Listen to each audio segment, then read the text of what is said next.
are back with some more Rave in the Redwoods. My name is Laggin. What's up, guys? So today on the video, I'm going to be playing some audio that you find in the map. For those of you who are not aware, you pick up charms on Rave in the Redwoods. You add the charms to your gun, and it's a way to get an additional perk that you cannot purchase on the map. Now, when you go to pick up the charms, they act as radios. You get a little backstory about Willard Wyler, his wife, his daughter, cast, and crew members of his film, and I think it's pretty cool and gives us a little bit of depth to what they're trying to do at Infinity Ward with their zombie storyline. So make sure you hit the like button on the video and subscribe if you're new. The audio is super clean. You should have no problems hearing any of this. So just sit back and enjoy and let me know what you think down below in the comment section.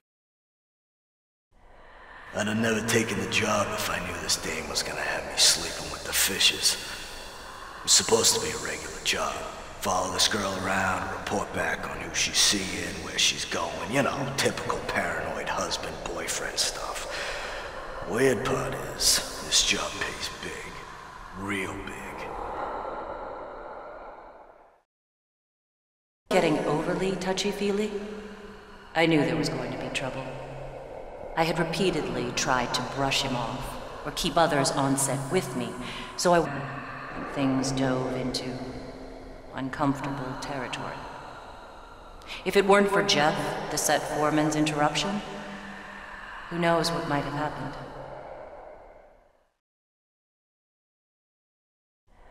Willard, please calm down.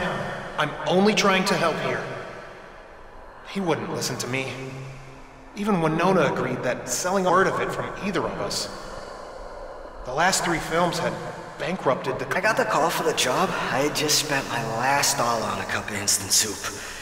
The work was tough, but Mr. Hudson seemed like a good guy. Said I could make it with his crew if I just suited up, showed up, and worked hard every day. He's like a father figure to most of the young guys on the site. I'd taken many under his wing, sort of like me. I was at the bus stop when he pulled up and offered me a lift home that night. Who knew that'd be the last time I'd see my guys at the site, or Mr. Hudson. The movies we made together were some of the best, I tell you. I'd given that son of a bitch almost 40 years of my blood and sweat. But you know what? This goes to show you, you can't trust nobody in show business anymore.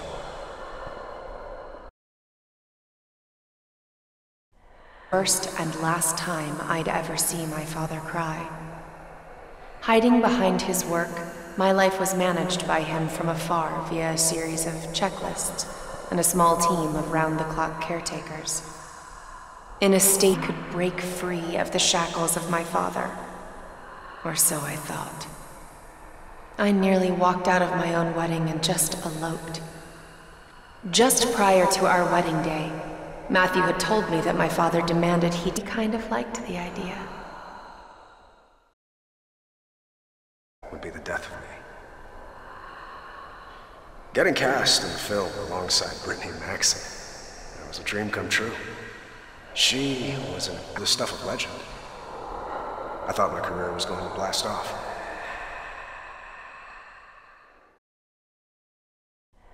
I'd worked for Mr. Wyler for some time before meeting Winona.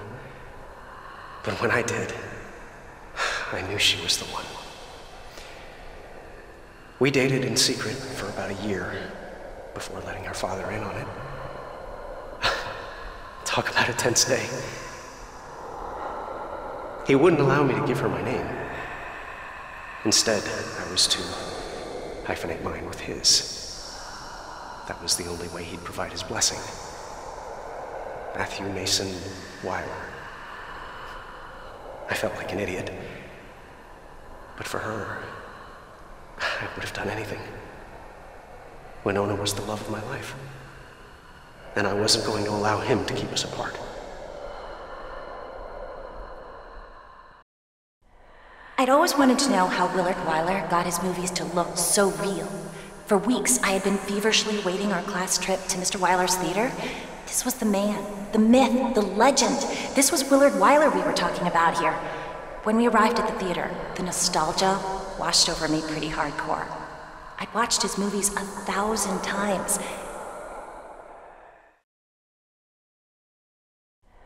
I was sent on behalf of the Northern Lakes Tribunal Council.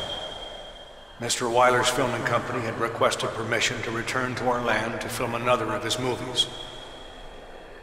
The message I was to deliver was that he was no longer welcomed by the tribes after irreparable damage to a sacred ritual site had taken place during his previous shoots. Any attempt to push the filming permit through was to be met with a unified tribal protest.